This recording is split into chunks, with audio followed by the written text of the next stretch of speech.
I appreciate the opportunity to speak. I think what they're trying to do with combine good with for-profit businesses is really, really hard. We often think that they're somewhat at odds, but honestly, with food, I think there's a lot of opportunity there that is open. And I want to show you guys the kind of spectrum of opportunity that's there, either inspire you to start your own businesses or with your businesses, show you how you can grow your businesses in an environment where doing good and kind of making money can actually work. And being an investor, I'm the evil guy in the room. I try and make money, but I'm trying to make sure that we can do that in a responsible way. So I'll talk a little bit about that. But before I kind of get into everything, I want you to learn a little bit about me and why I'm here. So I've been in consumer tech for about 18 years. I've worked for a number of very big companies. Most recently, I ran mobile apps at Twitter. So I did everything but their iOS app. I also am a startup junkie. I've done about 6 startups in this valley. I've had about 3 exits. I've had 3 exits. So I'm batting 500, which is not a bad percentage in the startup world. 2 of those exits coming the last 3 years. So I sold one company to Twitter, hence how I ended up there. And I just sold one company to Google. So I like to tell people, you know, I'm going for the trifecta. I'm going to sell that 3rd company to Facebook, and they pay billions. So with my last exit, I was like, you know, I'd done just about everything there was to do in the mobile apps and services world, and I kind of wanted to step back and say, how can I make my dent on the world? And I had actually spent 3 years in the food industry back in the dot-com bubble bust days. I walked into a small little cafe. I said, do you happen to need someone that knows a little bit about wine? Because I'd studied wine in college. And they go, actually, we do. It turns out that was a cafe owned by Francis Ford Coppola. I ended up becoming the wine specialist and wine experts for the Coppola restaurant chain and doing all their wine education for several years. Then did a lot of consulting in the food and beverage industry after that. So it was a fun little hiatus from tech, but I always knew I was going back into tech. The funny story is Francis came to me and goes, he's like, we think you have a promising career in wine. We'd like to sponsor you to go get your Master's of Sommelier degree. And if anybody knows what the Master's of Sommelier degree is, it's the hardest degree you've never heard of. It is a failure rate of about 98% of people fail their exam. Only 300 Masters of Sommelier exist in the world. So it's a very, very small select club. He offered to sponsor me to go do it. I said, I can't dedicate 3 years of my life to that. I'm sorry. I need to go back to tech. But I knew there would be a day when I'd come back into food. And this is the way I came back in, because I realized there was this intersection of technology that we're doing here in Silicon Valley and the food world. And they're starting to collide in really big ways. So I think there's a lot of opportunity now opening up. So what I'm actually doing right now is I'm actually raising one of the first food science and technology focused funds. So I'm out stumping a lot of rarely rich people to give me money because I think I can invest in the right companies in this space.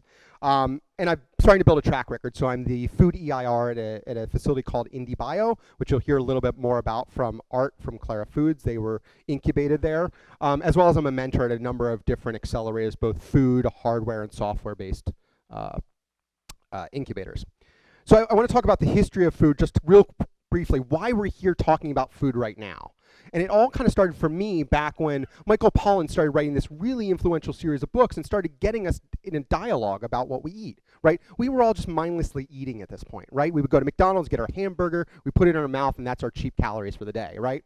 But Michael Pollan said, guys, stop doing that. Like, there's a better way. And he started writing all these books. Well, then Jamie Oliver comes around and says, look, sugar is bad. Like, we're doing all these things that are really bad for our bodies, are really bad for the environment. We got to stop this, guys. So it was really about awareness and then about food accessibility. How do we make good food available?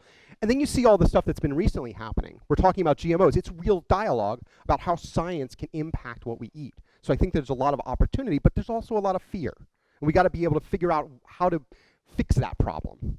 You've got Walmart and Target moving to sustainable organic products. You've got the drought, which obviously hit all of our farm production, right, top to bottom. And now we have the stat that more people cook or eat out than cook at home, which is actually kind of disastrous, and I'll talk a little bit about that in a little while. But let's step back. The macro view is everyone eats. When you talk about startups, you talk about how many times can I get someone to use my product? It's like, well, eating, everybody does. Everybody does at least once a day. In the developing world, everybody here does at least 3 times a day, right? So we have an ingrained market of everybody in the world. There's not very many markets that are like that, right? Airbnb is a market like that, right? Love, and you can say Match.com is a market like that. And I say food is that 3rd other big market we're all saying everybody has to do. The interesting thing is when you look at the global spend in the food system, it's 20% of the GDP. It's huge. How much money is going into the system? But when you look at venture capital as it relates to the system, 3% or less of our money goes towards our food system. It's pretty bad, right? You see an inequity here. But we're starting to see a lot of signs of uptake. So in the last year alone, there's been greater than 200% year-over-year increase in venture in food tech. So it was 272% last year. My guess it's going to eclipse that easily this year. Because we're already starting to see people build billion-dollar businesses based on food, right? Loosely, OpenTable and Yelp are food-based businesses because they're helping us discover food or engage with food. But we've got real food companies now, Impossible and Hampton Creek, that are well on their way to be billion-dollar unicorns as well. Impossible, for example, just had a $300 million buyout from Google to suck them back in, and the guys turned it down. Now, you could think that they're crazy, but you also think that they're dreamers, right? They're the next Elon Musks, potentially, you know, if they can do it right. And this is the real stat we all need to be aware of. To feed the people on the planet, we're going to have to increase our food production rapidly. And there's a reason why we can't do this on the system that exists today. Ton of issues, right? We all have heard some of these issues, right? Climate change and population growth is just out of control. It's going to impact everything we do around food. We have a really complex protein chain. When you think about bringing a cow to market to then slaughter for meat, there's a lot of work, effort, resources, and things that go into producing that product. And as a venture capitalist, I go, where is there economic opportunity, right? Can we remove things out of that chain to make protein production cheaper, more efficient, deliver it better, right? All those things then start to add up. And now we'll hear about a bunch of companies doing that. Obviously, the health impacts of the Western diet. We're exporting obesity. This sucks, right? I don't want to be known as that country that does that. The rising interest in natural, and really the no education or clarity around what natural really means. I don't know if you guys saw in the last couple of weeks, the government has now started to try to define what natural is. Well, they tried this back in the 80s and it didn't work then either. So we're going to get back into this debate. What does natural really mean? And what does it mean when it in respect to our food system? Countries like France are actually legislating out food waste. So in France, you will be fined if you're a restaurant or a grocery store and you waste food. I hope that comes to every other country in the world, and I think we should go in that direction, honestly. 30 to 40% of our food is wasted out of our system. That's just irresponsible when we have so many people going unfed. We all know about D2C disruption. This is happening in the retail space. People are selling directly to consumers. You don't have to go to a big retailer or a big brand to buy your products anymore. We're getting a more informed meeting. We're going to talk a lot about scientific advancements. So I want to kind of talk about the mega trends that I as an investor look for. One of the big ones that I'm looking at right now is sustainable proteins. We'll go into that and why that's incredibly important. Improving our health through our diet. Good food is the best medicine. If we can feed people good food, there's a lot of issues that we can resolve in the world. So we have to kind of invest our time in that.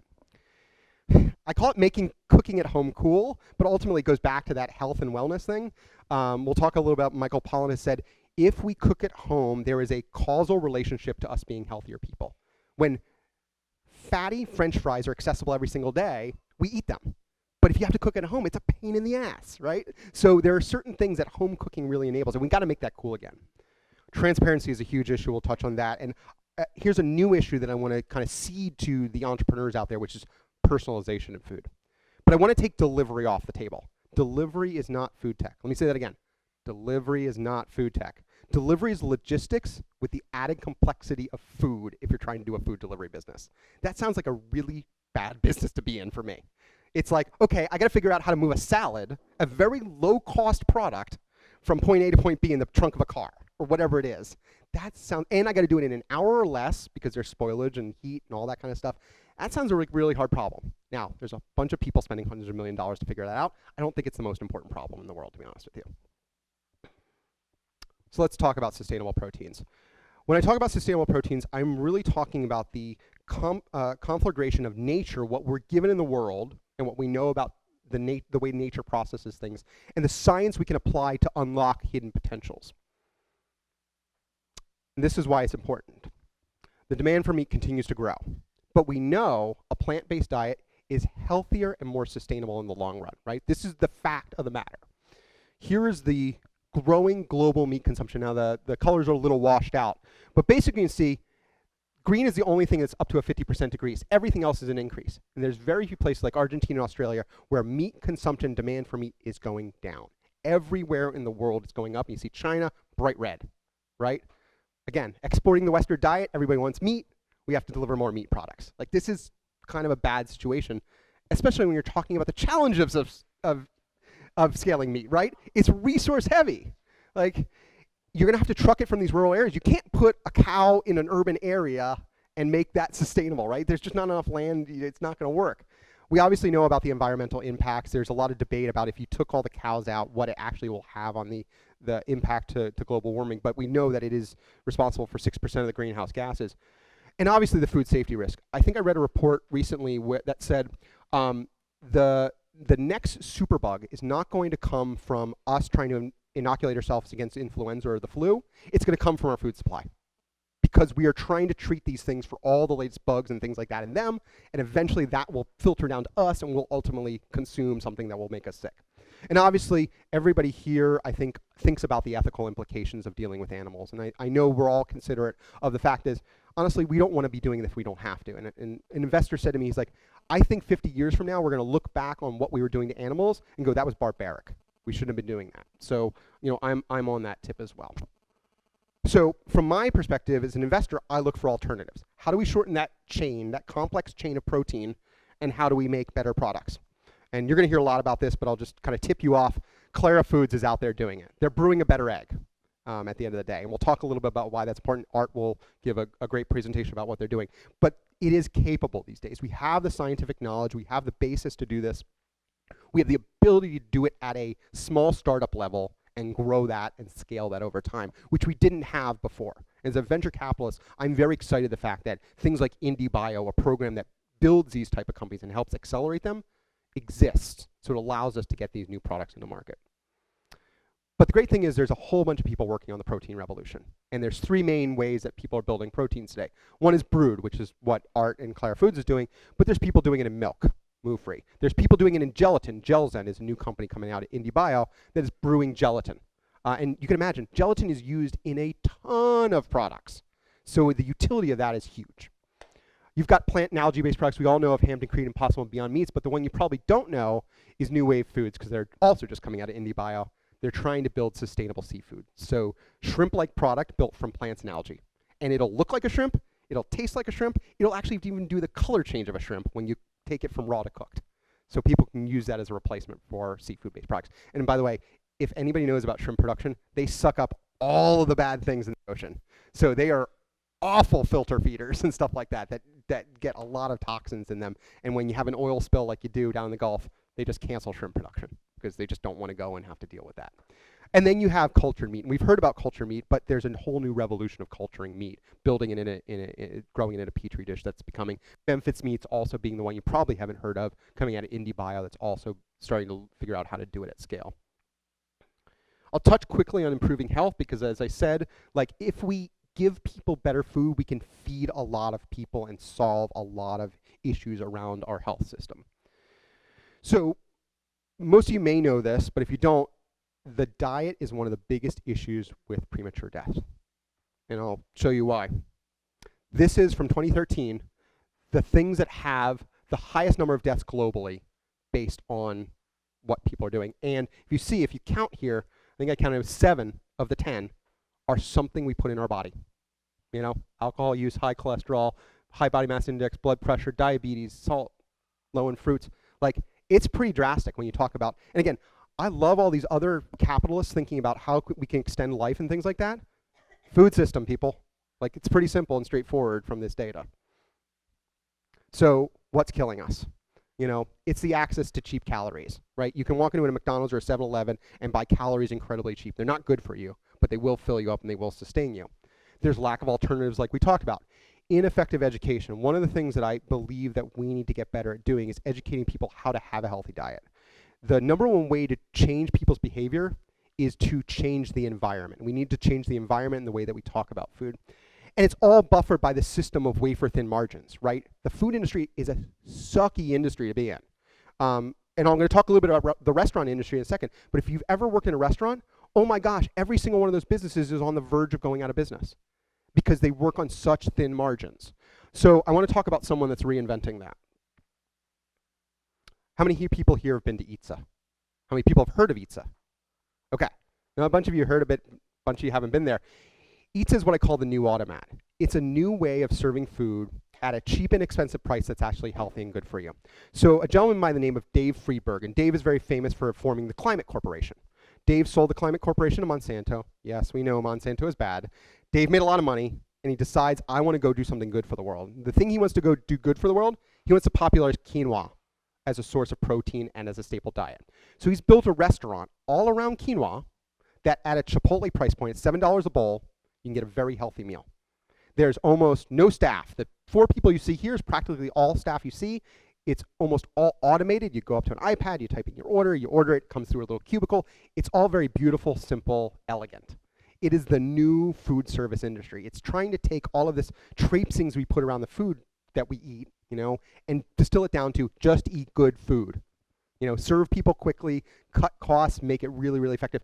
Now, I went the first week, the line was down the street. I went back a month later, the line was still down the street. So this thing is taking off. He's going to open up a couple more of these in the next couple months. So you're starting to see more of these people. And I referenced Proper Foods. Proper Foods is a healthy grab-and-go option here in the city. You get a mobile app, you can order whatever you want, you walk in, you grab your food, and you go. It's the new 7-Eleven in my mind. Local is a project by 2 very famous chefs here in the Bay Area and in LA that's going to build a $4 burger. So they're going to go right at McDonald's.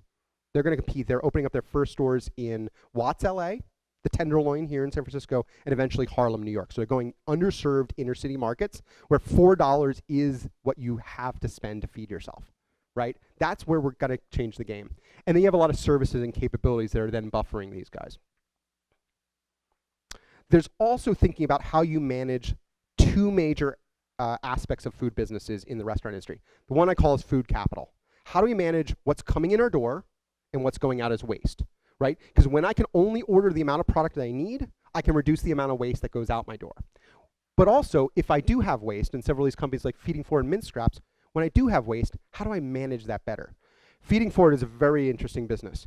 What Feeding Forward does is it takes edible food waste out of commercial kitchens and repurposes that for food banks and soup kitchens. Now, you can say, great, that sounds like a donation, that sounds like a nonprofit. They've actually found ways to create a marketplace for that. So they can extract, right now, today, revenue from the waste removal, and because the soup kitchens and the homeless shelters pay for part of their food, they can extract some capital there. Their long-term vision, though, is if we as a government decide that tax benefits and credits are based on how little we waste, we can then use this as a way to kickstart this economy of making a market for food waste. And I love that. When you find free money, this is free money. We have this food that's going to go to waste. We can then repurpose it to feed people, and everybody gets paid in the value chain. That's awesome, right? So they've really turned this on its head. And then you think about human capital. We have to manage the people that are behind our restaurants and give them more tools and technology. And finally, automation. Look, I am a technologist. I think about how automation can help us move our businesses forward. I don't think about replacing humans. I think about up-leveling humans. So Momentum Machines, which is one of the companies I've been working with, they originally send out, and we're going to replace all the burger flippers at McDonald's. And I said, guys, that's an awful statement to say. What you need to do, you need to put $500,000 aside, and you're going to do robotics and programming training for all that staff, so you up-level every human that's on the line. They now can manage and monitor those robots for everybody. This is how the auto industry did it, right? The auto industry said, look, we're going to put automation in this thing. We don't want to get rid of all the humans. The humans still need to make sure that this stuff comes out high quality and net good product. We need to train up this whole staff that we're going to need for this new evolution. Making home cooking cool. So talked about restaurants. I think the home kitchen, both for our families and for actually keeping us healthy, is really, really important. And this is what we've been promised for the future, right? We promised Rosie the robot from Jetsons cooking all our meals. I think it's that simple. But I call it the Internet of Food because it's going to know a lot about what we do as people. And I'll take this quote from Bill Gates to start it off, which is, how many people still have a stove, right? Everybody has a stove in their home. That's hundreds of year old technology, right? We've never really gotten to that point where we're starting to cook in different ways because we have access to technology or allows us to do things we couldn't do. It up-levels us as humans. This is the other thing that just kills me. Sales at bars and restaurants are now higher than our grocery store sales. Like, that's kind of sad, guys. Like, everything's available to push a button, but we're losing that ability to cook at home. And Michael Pollan, our guy on the street that's going, look, guys, if we stop cooking at home, we're just creating obese people at the end of the day. So he can point directly to that. So here's why cooking at home is important to me. It's all about quality and repeatability. Like when we can cook at home, it allows us to do things that we couldn't do on a more reliable basis and have higher quality product. We all want that. We all want to be Gordon Ramsay or put in your favorite celebrity chef here. I think there's a lot of technology that really allows us to do that. This is one of my favorites. And there's a gentleman back there. Go talk to Ron if you want to know more about Drop. Basically makes you a master chef. It's one of those things where it's a kitchen scale connected to your iPad. You select the recipe you want to do, and just start pouring. I've watched kids make chocolate chip cookies with no cooking training whatsoever. They just start pouring, they watch this little level rise up, and go, oh, I'm done, and they put in the next ingredient. It's magical to watch that happen in a home, and it gets people a better relationship to their food. The great thing is, cooking is changing. So, ton of different companies all looking at cooking. So you probably heard about the very expensive June smart oven. I've seen it. It's beautiful. It makes great cookies. One of my companies, Tafori, is reinventing the tea ecosystem. You imagine you're a lowly tea farmer in the high mountains of Taiwan. You're making very little money. You get very little notoriety for making this beautiful product. Well, Tafori is going to help elevate those farmers, hopefully to the point of like Wagyu beef where they are sought after. And that makes a great market for farmers that only knew very small portions of proceeds for their product. And a number of other products obviously there. Again, take pictures, you can go through these, I can talk more about this. I'm going to go quickly through the next thing because I do want you to get into the other presentations. Transparency. This is probably the #1 issue I talk with other investors and other people in the food industry is, what am I putting in my body and is it good for me, right? And I think a lot of this is about what I said in an article that was recently published on NPR, which is all of this new technology, it's not about assuring that something is good for us. It's about giving us information. And we as individuals have to make a decision at our own self what we want to put in our body. This is why I don't like the GMO, non-GMO debate. It's because I should have the right to choose, right? If I want to eat GMO-based products, let me choose. Don't hide that fact from me, right? But if I want non-GMO and organic, I want that choice as well. Don't hide anything from me. So there's several companies, and one of the ones that I work with, and actually this is the KQED article from NPR. This woman is Shireen Yates. She's a business school grad from MIT Sloan, and she works with a scientist from MIT as well. And they've built this thing called the Nema Sensor. What the Nema Sensor does is it allows you to test your food at a restaurant or when you're traveling for gluten. How many people here know someone or have a gluten allergy or intolerance? It's a good number of people, right?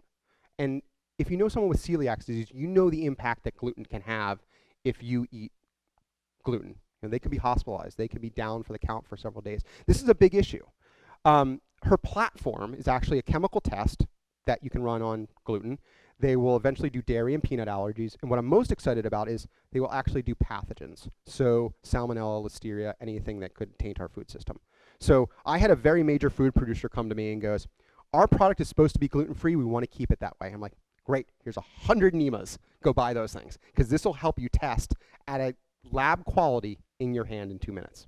This is the kind of technology you guys now have the ability to produce. So I would just say, there's 2 big companies in this space, 6 Sensor Labs on the consumption, the end consumer, Clear Labs, if you guys haven't heard about them, very exciting, doing DNA analysis of our food product. Google them and you'll see a news story. They prove that 10% of all vegetarian hot dogs on the market have some sort of animal or human skin in them, so they're technically not vegetarian. And that kind of makes your skin crawl. You're like, wait a second, animal or human? Well, because there's processing, people processing things, right? So this stuff ends up in your product. Yeah, it's kind of crazy. It is kind of crazy. Yeah, there's an article. You can go read their article about it. It's really funny. I mean, it's not funny. It's scary, but it's like a little bit funny too. This is my last thing that I'll. Yeah, I know it's a little creepy.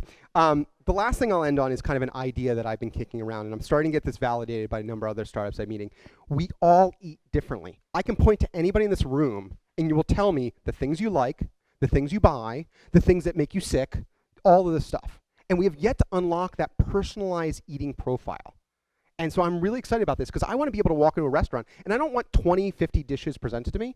I want the one that I'll like, that I will eat. And when it comes to ordering things at home, I want Instacart just to curate that for me. Because at the end of the day, this is all known information. So I'm looking for this individualized tailor menus, right?